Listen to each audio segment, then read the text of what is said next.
It is my pleasure today to introduce two fabulous speakers who live their lives for saving cats. Danielle Bays is the Senior Analyst for Cat Protection and Policy at the Humane Society of the United States. And Monica Frenden-Tarrant is Maddie's Director of Feline Lifesaving at American Pets Alive. So take it away, ladies. Thank you for having us at Maddie's Fund. Thank you, Million Cat Challenge. Thank you to the hundreds of people joining. We are always super, super humbled when we can be here with rock stars like Dr. Levy. And I always am humbled when I see the participant number in the hundreds.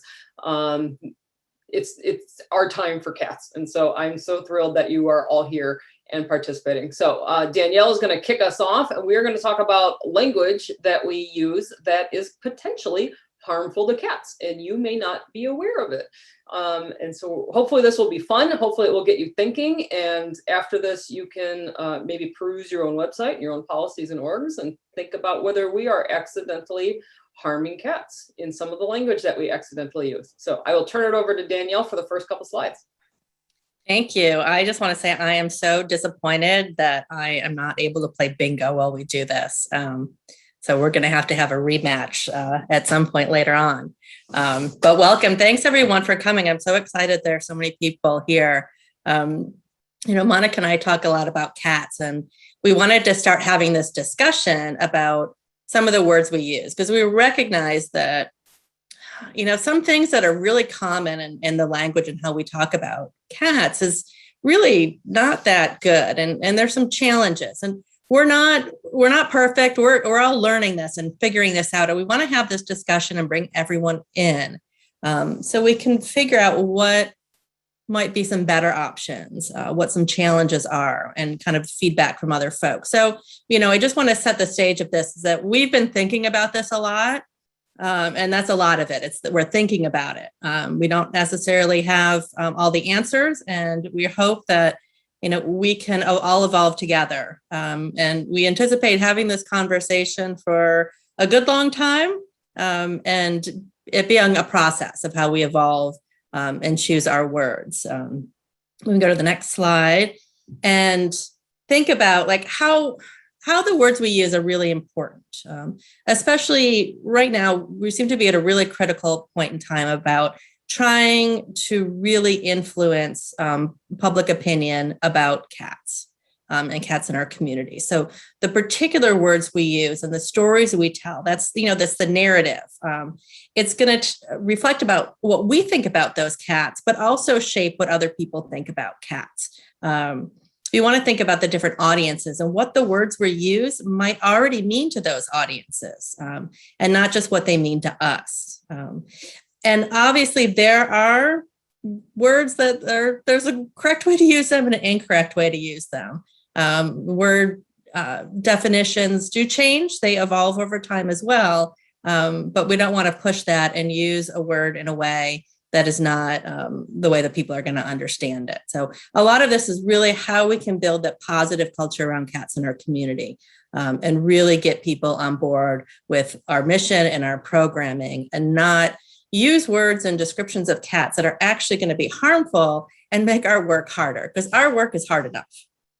So the first word, feral. You all knew this was coming, right? Feral. Feral is somehow... Feral means like any cat that's outside. It means like any outdoor cat. Like somehow that's a feral cat. Regardless if that cat is super friendly, somehow that's a feral cat. But the word feral really means cats that have, or any animal that has kind of reverted to that wild state. And cats that don't have that relationship with humans, and truly feral animals don't even rely on humans for food. So, when we talk about a feral cat, what image are we giving people? Is that like some wild, scary, is it a mountain lion? Is it like some friendly cat? So we want to think about not using that word so liberally. Community cat kind of rose up as an alternative to this. So when we think about how we describe cats, unsocial is like an adjective, or fractious may be a word, or better yet, just describe what that cat's behavior is. But feral is kind of a catch-all for outdoor cats. Yeah, we want to get rid of that. Okay. If you thought feral was confusing, we're gonna go a little deeper. What in the bejesus then is a friendly feral? We're confusing people a little bit with this. So if we've kind of set the tone here that a feral is any cat who lives outside. So then we made up, which is incorrect, but then we made up friendly feral, which, as you can see, the two words don't really go together. It's an oxymoron that is confusing the public, and it leaves people to believe that all feral cats can simply become friendly house cats. And as those of you who have tried to socialize a truly feral cat know, that does not always go according to plan. So use instead of friendly feral. Those of you who have taken my apprenticeships before, you've heard me say this a million times, just stop it. We don't need to use the term friendly feral anymore. It's an oxymoron. This is not a thing that really exists. You can't be both friendly and feral. And so you've all heard the quote, my cat was feral. She came in from outside, but she was very sweet and followed me home. She's a friendly feral. We're confusing folks with this kind of language. So hopefully you can start to see where we're going with this and how we've confused the public quite a bit. And it's not helping our mission at all when we confuse the public and we come up with fun little terms like friendly feral. Ready for the next one, Danielle? Sure. Hopefully everyone is playing bingo and we've gotten some mark. I'm also jealous that we're not playing bingo, just FYI. Oh, domestic. This is a real pet peeve of mine, because we see this term used to mean all sorts of different things. We have the domestic cat, which is the Felis catus, that is the species of our house cat. But then we also see domestic to mean something about like tame social cats. There's wild feral cats, and then there are domestic cats, which no, they're all domestic cats. So when we start using this term to kind of create new categories of cats, especially when we do it in laws, oh my Lord, it is really confusing, because what is a domestic cat, then a feral cat is a mean cat, is a wild cat. Again, it goes back to the same of like feral, friendly feral, is it domestic? What are we talking about? And when we talk to different audiences that and maybe come from like a conservation biology field, like they have different interpretations of what these words mean. So we're not even talking about the same thing. So they're all cats. It's all cat. Just call them a cat. Cats. Just a cat. Okay.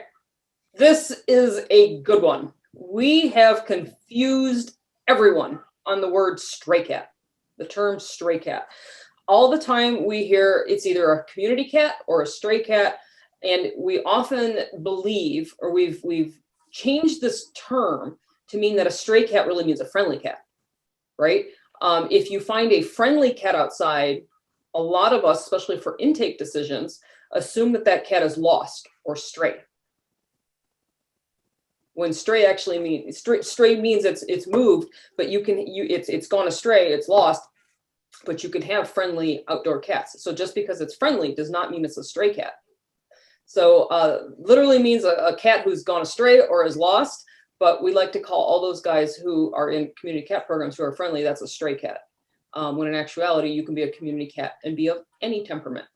So if you really are talking about a lost or abandoned cat, we need to use the correct terms. It's a lost or abandoned cat, or use the word stray appropriately. It really is lost or abandoned. It's gone astray from its actual home. But just because it's a friendly cat does not mean it's a stray cat.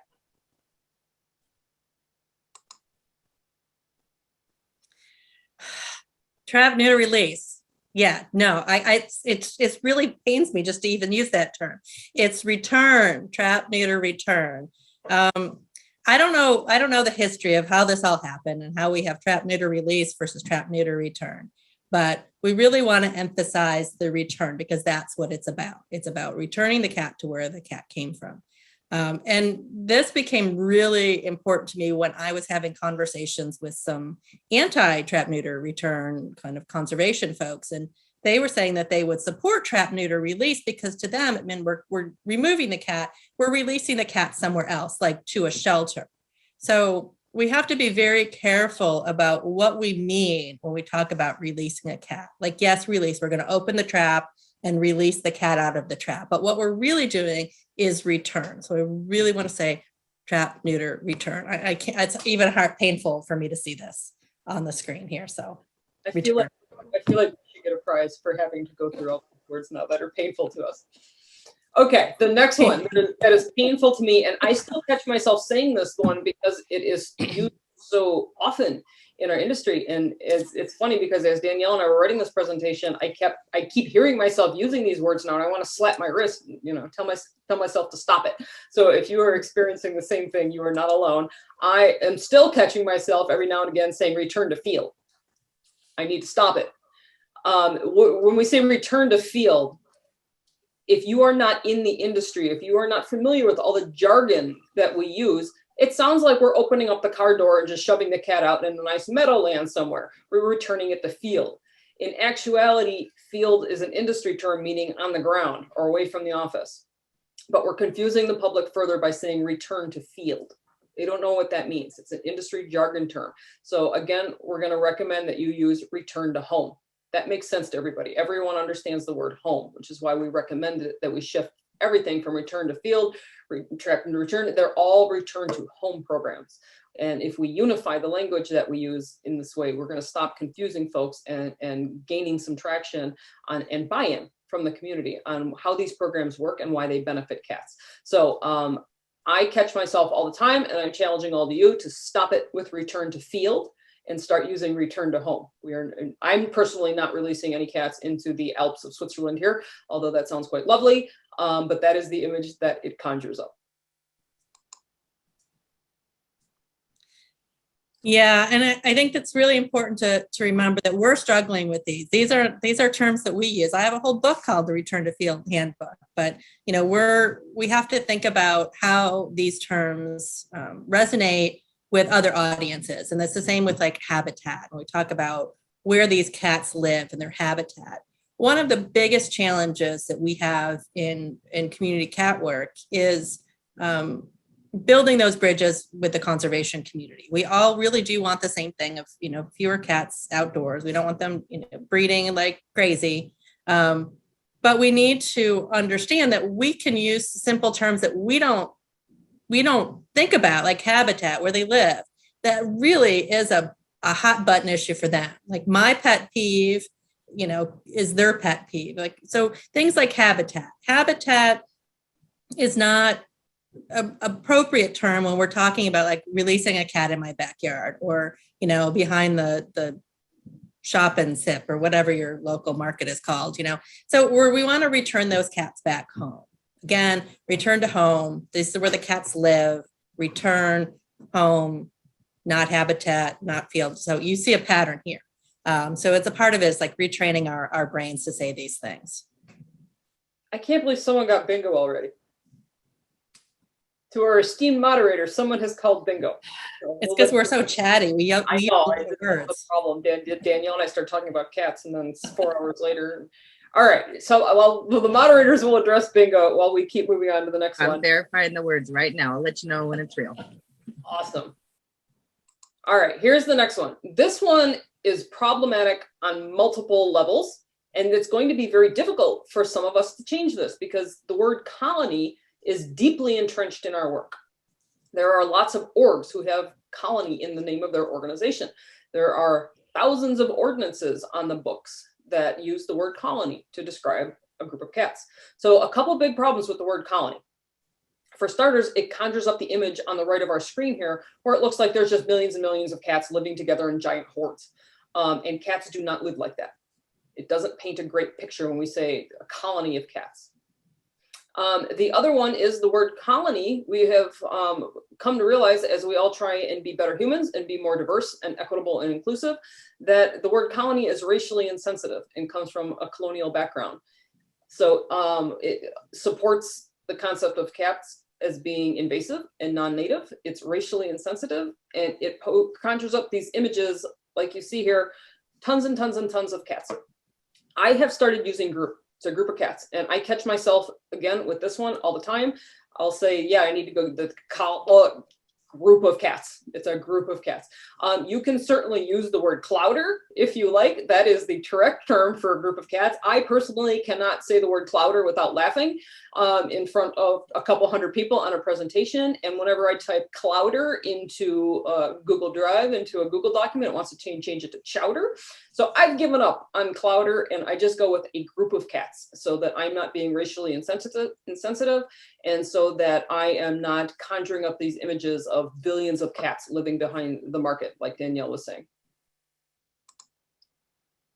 That's a hard one. That's a hard one. Hopefully this one's a little easier, and that's invasive species. And this is not necessarily one that we use a lot, but it is very common when we're talking about different species beyond cats. But, you know, this idea that cats are invasive species, it's this whole concept of invasive, alien, exotic, these like animals that are and plants that are coming in and invading. And a lot of the language they use is very militaristic. It's very colonialist. There's a lot of negative connotations that these are bad. And yeah, I mean, cats are not native here, but, you know, humans aren't native either. And we're, you know, the worst at everything. So, you know, let's try to think about, like, instead of parroting terminology that may be used elsewhere in the world to use things like introduced. Yeah, cats are introduced here.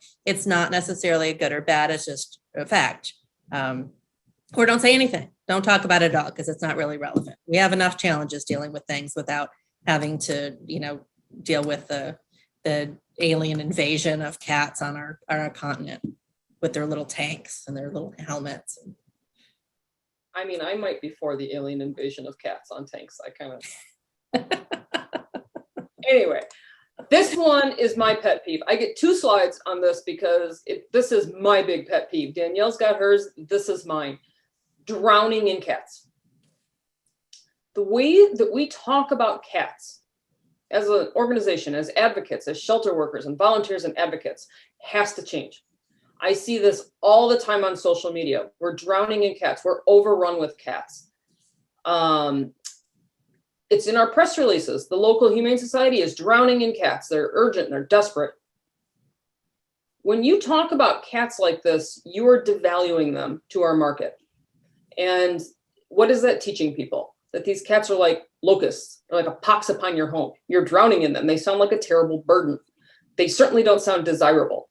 They certainly don't sound like something I want in my home, or that they have value, intrinsic value as an animal, as a species, and are deserving of life and our full efforts when we talk about them like this. The second component to this, which I'll get to on the next screen, is that we're not drowning in cats. As a nation, we actually intake less cats per year annually than we do dogs. We don't often see I'm drowning in dogs posts, sometimes in some shelters, but this is chronic in our industry, drowning in cats, overrun with cats. And if you take one thing away from this, please stop talking about cats like this. We have good intentions, but we're accidentally sending harmful messages. And you can see it in actuality by this little image. And I talk about this image in all my apprenticeships, this pyramid image. And if I catch you doing this on Facebook, I will publicly shame you. I will, because this is my big pet peeve. I hate this. This pyramid that has been around since the dawn of time that says that one cat is going to turn into 12 billion cats by the end of the year. It's not correct. It's statistically not correct. It's grossly incorrect. It's been around for so long that it's been around for so long and it's so wrong that no organization will actually take credit for starting this image that you've all seen. The actual numbers that a pair of cats can make about 95 in 7 years. And I'm not saying that we need 95 more cats on the street, but it ain't 12 million. It's not 400,000. If that were true, you would not be able to walk to your driveway or drive a car. This simply isn't true. We're devaluing cats when we say that they produce like this. It's not true. So it discredits our work and the message that we're sending. But we're also telling people when we post things like this that there are simply so many cats, we have no choice but to kill them. And that is not true. So again, this is my big pet peeve. I will die on this mountain. And if I see this on Facebook, I'm going to take the opportunity to say, this is not correct. And let me tell you why. So not the greatest way to do fundraising appeals for spay neuter. It's just statistically incorrect and sending the entirely wrong message. Overpopulation. Yeah. So this is along the same lines of, how we describe what the situation is. And increasingly what we're seeing is that it's a population disparity. Across the country, it's not the same. Some areas may have an overpopulation of cats and others may not. It may be seasonal. So the point here is that we really want to be specific about what we're talking about. And be clear, we're not just saying, overpopulation of cats, all the cats, or too many cats everywhere. We want to be discreet and saying, do we even know what a population is? And is that population larger than our capacity?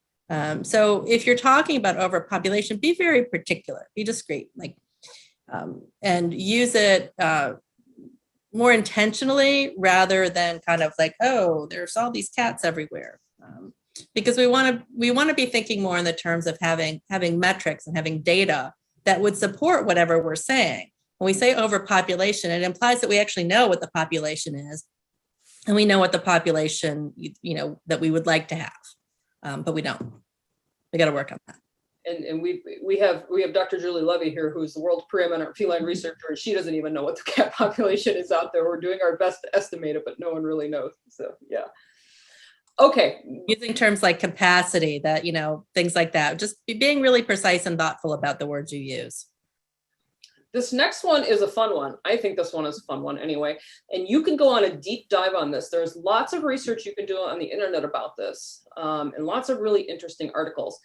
A lot of people have never thought about where the term crazy cat lady came from. And a lot of us use it. We think we're being funny, haha. It's actually one of the oldest sexist, misogynist tropes, and it came from the anti-suffrage movement. It came from these propaganda posters that you see on the right. And I'm a lover of propaganda posters, so I nerd out on this a little bit. But when we use the word crazy cat lady, we're perpetuating this stereotype, this myth that cat owners are all spinsters. We're all bitter, men-hating women. We have a house full of cats. Think about the witch trials that went on in the association of cats with witches. This has been around for a long, long time. This sexist, misogynist trope that in order to have a cat, you must be a woman. Cats are feminine. You can't be a real man and love cats. This contributes to all of that. It's propaganda. It's anti-female rhetoric. And we can do better than that. So as my catchphrase will summarize here, stop it. We're going to get Monica some sneakers that say, just stop it.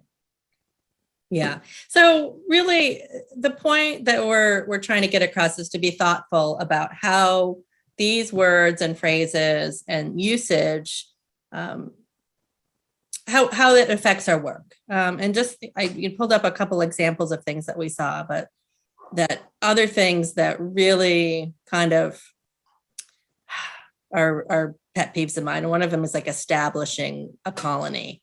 This was a quote I saw in a newspaper of like, all of us are supportive of a policy of trap and neuter. The problem we're having is with the return part, returning and establishing a cat colony of cats on county properties. And this was a quote from, I think years ago in some shelter folks. And this idea that we establish colonies, and you see this a lot in journal articles and newspaper articles, that somehow we're creating these colonies. And then again, that goes back to the idea that we're returning cats home. We're not releasing them into the field. No one wants to really establish colonies unless we're intentionally relocating cats or, for a working cat program, which is such a small percentage of the cats we're talking about. But here it was someone was using this term who was actually in support of trap, neuter, and return. So we need to really be careful of how we use these terms. And again, this I didn't really understand what this meant, that she was abandoned as part of a feral cat colony. Like she was abandoned at a feral cat colony, or cat colonies where people abandon cats, or are you, if you're part of a cat colony, were you abandoned? There's again, are like a whole bunch of words. I mean, this phrase uses three check marks on your bingo card just in this one sentence here, right?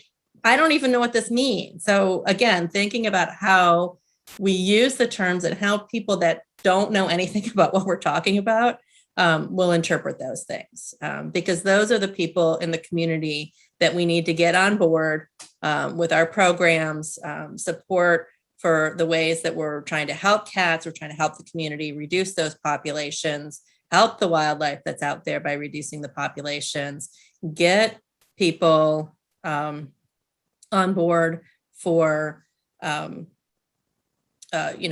fundraising, volunteers, and things like that. So just know. Just know. Yeah. And this is the fundraising. Yep. Think about what kind of message that you want to send in support of community cats and the amazing work that we do. And this is part of a larger conversation. As Danielle said, she and I we talk cats all day of every day, and we are still catching different words that we're realizing, wow, we're really confusing people with the terminology that we use. And we are not going to win hearts and minds and bring the public over to this new model of cat sheltering that we're really trying to advocate for if people don't understand what we're doing. And so we need to be really deliberate and unified in our messaging and stop confusing people. And so, like I said, this is just the start of a conversation. There are many, many, many more terms out there. And if you think of some that are confusing or potentially harmful to the cats, Danielle and I would love to hear about them. Email us. One of my students this week was like, I thought of another one as they were perusing their own website, and they said house feral. I'm like, that's another great one. And of course, some of you know what house ferals are. It's just, you have a feral cat and it lives in the house. It's a house feral. I've had them over the years and whatever, but there's a million of these little terms, and we are confusing the public with it, with all of them. And some of them are a little sneakier than others, and some of them are pretty just outright not good. We need to just stop it. But if you have any questions, I know we've got time for Q&A today, and our moderators are going to take over here and give us those questions. But otherwise, if you know of any terms or phrases that might be potentially harmful to cats, Danielle and I are going to keep working on this, and we're going to keep advocating that the language that we use is always helpful to cats and brings people with our mission, doesn't confuse or turn them off. All right, moderators, you want to hit us with Q&A? Thank you so much for that fascinating and fun talk. I've learned a lot every time I listen to you guys talk. So let's get some specific feedback that came up. How about this one? Although because it's hard to guarantee a pet's breed, our shelter doesn't label our cats by breed at all. We currently use domestic short hair, medium, long hair to label them. But if domestic isn't the best term, how would you recommend we do so? And I think this is something I've never thought about. This is programmed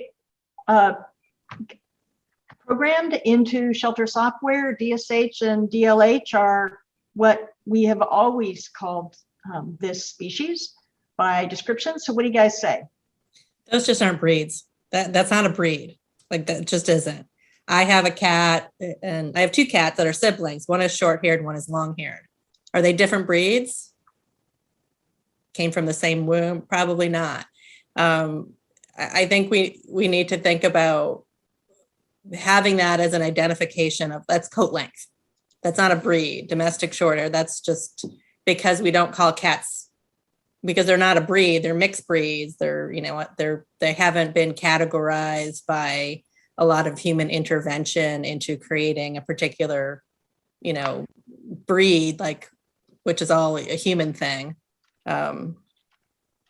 Yeah, that's, I think, a really good point for shelter software. And that's another conversation that Monica and I have going on. So I'm going to add that to that. I was just thinking that this is a larger conversation that we need to take back to the shelter companies, software companies, and say we need to do better. And we're seeing this in dog sheltering too, where a lot of shelters are not listing a breed anymore because we can't guarantee it. We don't know. We're not running DNA profiles on all these. And for a cat, I'm certainly not, because I can tell you what's going to come back: cat. So yeah, that's a great point, and that's what I mean by this is a start of a conversation that we need to have for cats. Is the breed is irrelevant in shelter software. It's a description of what the cat looks like, is what it really is. All righty. Here's the next question from Heather. What terminology do you recommend when a cat that has been trapped and neutered is relocated rather than returned to where it was trapped? Would you still call that a return, or is there another term? When I think of trap, neuter, return, I assume the cat's going back to the area it was found. That's not always the case. I think of those usually fall into like working cat programs for me, or someone has adopted it and relocated it for reasons because it wasn't able to be returned home, and so it's entering like a working cat or alternative placement program. So what outcome category do you think, like, is that adopted really? Because they're usually, when they're relocated, attached to a person of some kind. Or relocation. And relocation, I think, would be a new category to add to the standard outcomes that we have now. We advocate for that. I think it also highlights the point that we have used the term TNR as a catch-all to mean a lot of things beyond TNR. Instead of like a community cat programs. And I remember I was doing a presentation to a bird group alongside our friend Pete Mara, who's not a fan of cats, and he was actually criticizing one of Dr. Levy's studies because some of the outcomes were getting cats adopted, and that wasn't TNR. So that didn't show that TNR worked. And it just reminded me that we use that term TNR often to mean working cat programs, to mean when we adopt kittens out of those programs, but it's a broader community cat program. So, just thinking about the precise language we use and how other people may interpret that or criticize it. Because, if they can't criticize the fact that we actually reduce the number of cats, they'll find other ways to criticize the work. I'm looking for a question I saw. I'm going to paraphrase it because there's a lot of great questions. Okay, what do you call people who feed the cats? We use colony caretakers. Would you just prefer caretaker or cat caretaker to avoid the colony terminology? Thank you, Beth. We've switched solely over to caregiver. Okay. Caregiver is a word that aligns with the terminology for human caregivers, so nurses, and caretaker I kind of like because it reminded me of gardening, and I like that too. I struggle with the caretaker caregiver, and I find that I use both, and then I pause and think of which one is there some. Should there be more precise? Is caregiver or caretaker better? And I would love to hear folks' thoughts on those. Yeah, just like someone just said in the chat, it reminds me of the Undertaker. So I try and stick to caregiver, which is actually Dr. Levy taught me that lesson. Yeah.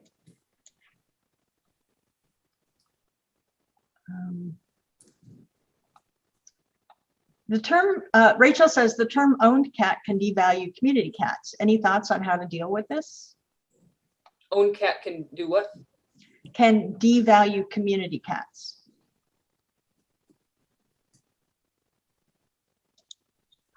Yeah, maybe. What else will we call them other than owned cat? I would argue that I don't own my cat, he more owns me. So there's a couple points to be had there.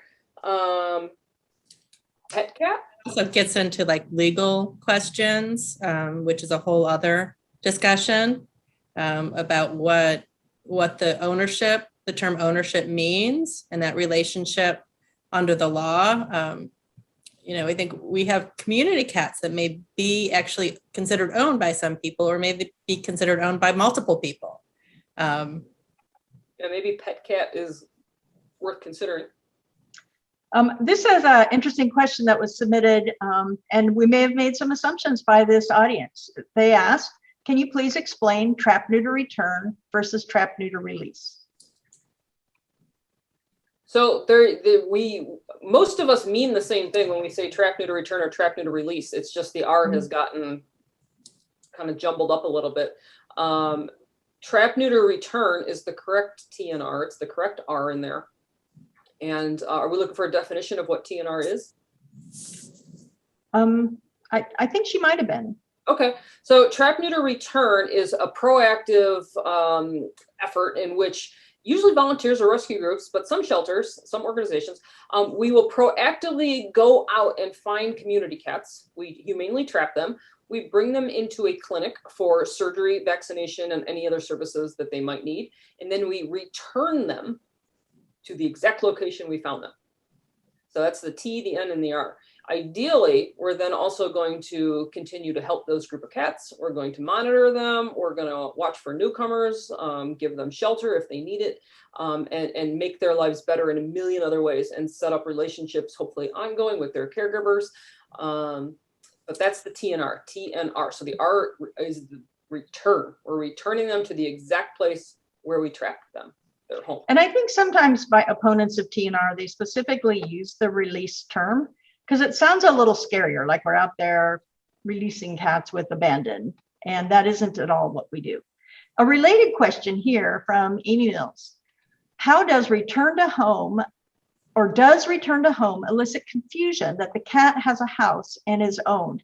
And I think this discussion has come up as a field. We're emphasizing RTOs, return to owners, out in the field, getting animals back to where they came from without coming to the shelter first.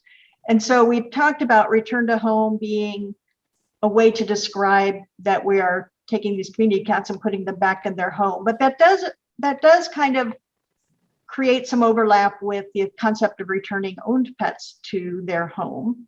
So how do we navigate that, since these are new outcome terms? I think it highlights the fact that a lot of these cats that are being returned have people, whether those people are considered owners in the traditional or legal sense.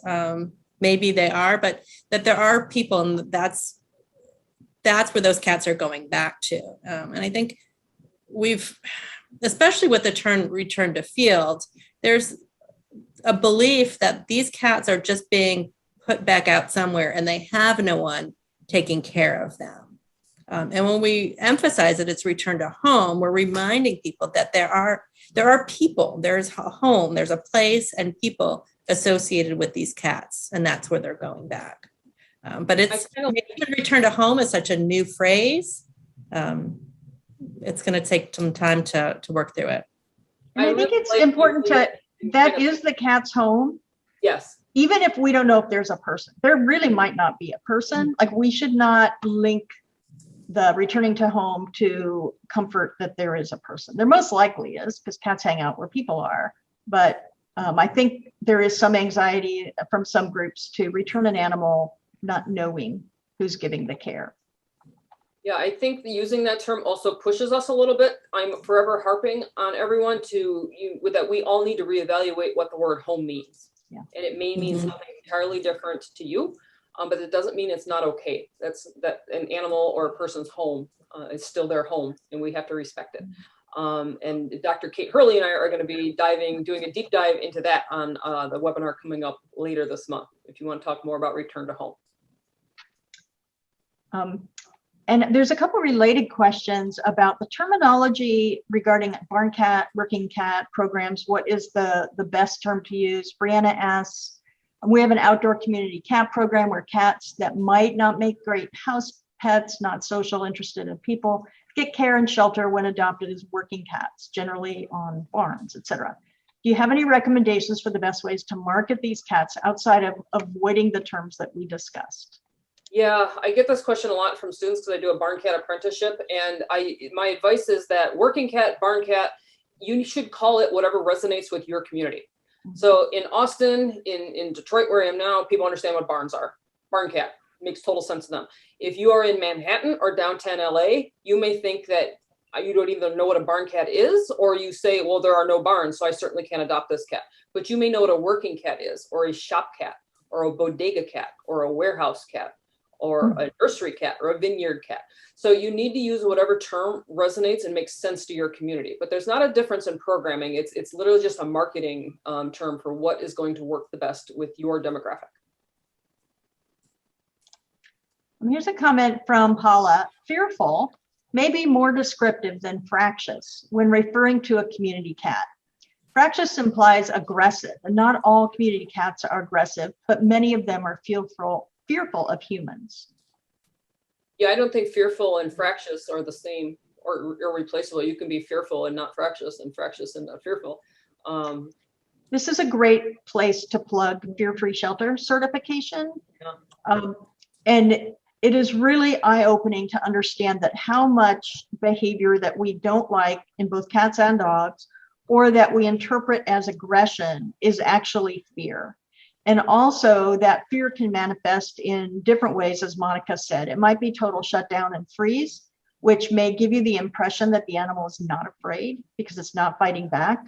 Or it might seem extremely aggressive, in which case it's probably just giving you back off signals like, I need more space. So please, if you haven't yet had your team complete the Fear-Free Shelter certification, well worth doing. It's about 15 hours of free online training, and really will change how you approach animals in your organization.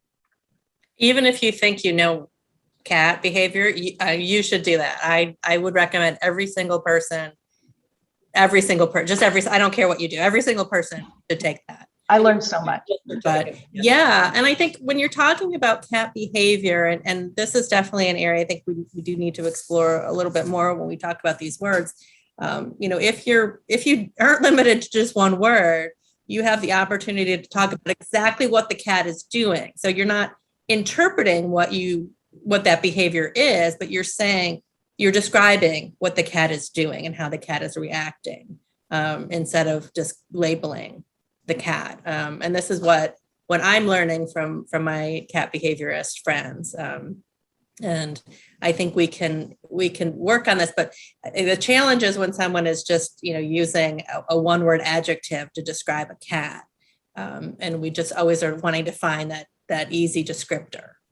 This comes up so much in veterinary offices, where cats, of course, are usually terrified long before a person hauls them out of their crate in the exam room. And they're frequently described as fractious or mean or bad, and really they're terrified. And we just have to totally reframe that, how we prepare cats for travel and for their veterinary visits, and what the exam rooms look and smell like, and what the whole experience is, so that cats don't panic when we try to help them with veterinary care. So I've got another question here from Kim. She says, I see the term feral thrown around a lot lately, even when referring to cats that are friendly, probably just lost. Many think they are taming ferals when they may be taking someone else's lost cat who was out there in survival mode. Can you talk about the difference between a true hard feral and many other cats people see and pet? Oh, who wants to tackle that one? Cat behavior is such a continuum too, and to know, how do you know that cat you just met is an actual feral, or is that cat just doesn't care about you as a human? And I think that the question really hit on the challenge we have of all these people who say, well, I took in this adult feral cat, and he's, within a week was a great house cat. So therefore every outdoor cat can be taken into a home and become a happy house cat. But they're not recognizing that cat wasn't actually an actual feral cat, an unsocialized cat. The cat was probably just living outdoors, because we use that language incorrectly. This opens up a really big conversation into what cats we should be bringing in for traditional shelter services and impounding, and which cats we should be meeting where they are and serving them where they are and returning them to home. It opens up, well, it's friendly, so shouldn't we intake it and bring it in? And what if I could tame it? Is that really the best thing? We talk about Million Cat Challenge and super highways and pathway planning. This is a big conversation that we get into, because there is that idea that, well, if it's really not a feral cat, if it's not a true feral, hard feral, then we should do X, Y, and Z. We should bring it into the shelter. We should impound it. We should put it on the adoption track. And that's the difference. That's the big shift in sheltering that we're trying to make now for cats, is saying there's a better way. And we need to respect what home means for a cat and meet them where they are and provide really appropriate, really species appropriate services where they are, which often, a lot of the time, includes not bringing that cat in, and temperament has nothing to do with that decision, is the big takeaway. There's some really excellent research from the ASPCA on how to distinguish a feral cat from a frightened friendly cat. They actually used the model of the Humane Alliance Spay Neuter Clinic, and they had people bringing in their trapped feral cats, and they also put some friendly cats in traps. And so the people evaluating the cats at the intake center didn't know whether they were known to be feral or friendly, and they did intensive video monitoring and got down to a very efficient small number of little tests that you can do in a short amount of time that would be very practical for a shelter to evaluate the continuum that that cat is on. And for instance, one thing that always resonated with me was you can use either a little wand or even just your finger if you're not totally afraid of the cat. And if you reach it out and if they sniff your finger, that is a sign that they're socialized. It's super practical, non-invasive, not scary. And of course, it's a little more complex than that, but they did a great job making it practical and quick to get on that assessment track so that you didn't end up holding cats a long time in the shelter that really were better off being returned to where they came from because they didn't want to be around people. All right, I have another question here that's really good. Teresa asks, I'm just starting to talk to the public about TNR, the problem I'm running into. And the response is, we don't want the cats back. How do I sell the whole program to someone when that's the starting point? Danielle, I'm going to let you do, because you did such a good job of talking about that in our top 10 challenges we did recently about fixing the real problem, which is oftentimes not the cat. Yeah, I get a lot of it is the conversation and understanding what, first of all, like what the actual problem is, and then who is making the decision about what the best outcome is. Like, how do you solve the problem? And, you know, often I use this analogy about litter because, you know, I live in a community, a lot of people litter, and a lot of people in the neighborhood was like, oh, we want those trash cans on the street, because if the trash cans are out there, people will put the litter in the trash can. Well, and I've adopted my block and I pick up all the trash, and I know that people don't put the trash in the trash can. But then the city tells these people, it's like, well, no, you can't. We're not going to put that trash can there because we know it doesn't solve the problem. And it's the same thing with the cats. Are these people saying they don't want the cat back because they think that's the way that the problem is solved, that that's the only solution? And as the authority, that, you know, your shelter, animal control agency, whoever, you know, group you are you just doing what the person says? Or are you saying, based on my experience as the professional, as the expert, how you solve this problem you have is not by removing the cat, but by utilizing all these other, you know, tools we have. And that's, you know, getting that cat sterilized and vaccinated, using deterrence. Like, let's remove the nuisance, figure out what that nuisance is, and then do that and not the cat. But we also need to think about who's making that complaint, and is that person speaking for the entire community? Are you going to remove a cat that everyone else in the neighborhood likes because that one like grumpy person on the corner doesn't want the cat? And so you take the cat away, and now the rest of the neighborhood doesn't like your organization and speaks badly about you. So you really need to have conversations with all the people and understand what it is that is their problem. Like, what specifically is the problem? And work with them, understand that their complaint might be completely valuable. Like, don't dismiss it. But how can you use other tactics, other tools to address that? And everything we talk about, for an hour about that. Yeah, everything we talk about in advancing our work for cats always comes down to the same thing: conversations with the community. And that's where this language webinar sprung from, is going, okay, we need to have the conversation. Let's do that. But the words we're using in those conversation matters too. And so hopefully you can kind of see that it's all kind of ties together, but everything starts with a conversation. And if I remove that cat, you all know it on this call, it's not solving the problem. It may make things worse. So let's have that conversation. And listening to the people in your community and understanding their perspectives, and also like the words that they use to talk about things, so that you're not using a term that you think is very clear because we all talk about it, but they're going to interpret completely differently. Like, I realized after talking with people that what I call as an orange cat, they call a brown cat. And if we can't agree, we have to get on the same terminology. So when I'm talking about this orange cat and they're talking about a brown cat, I know that we're actually talking about the same cat. Heather asks, what is a better way to say that we have a lot of cats positively, so I can pass that on?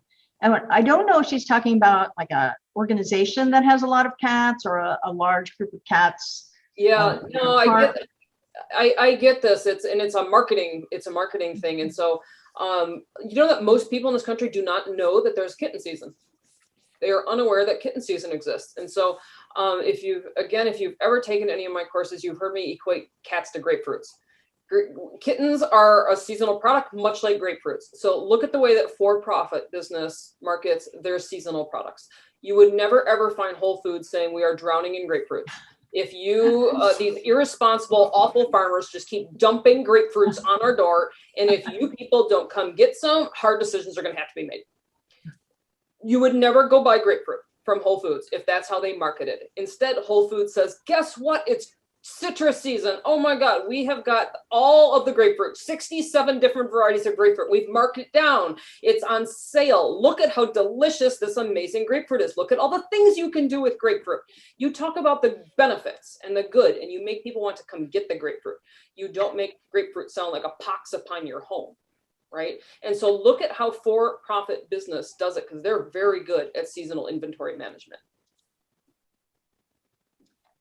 That's brilliant. I would love it if you would make a post about that so we can all remember and use exactly that terminology. Grapefruit analogy all the time.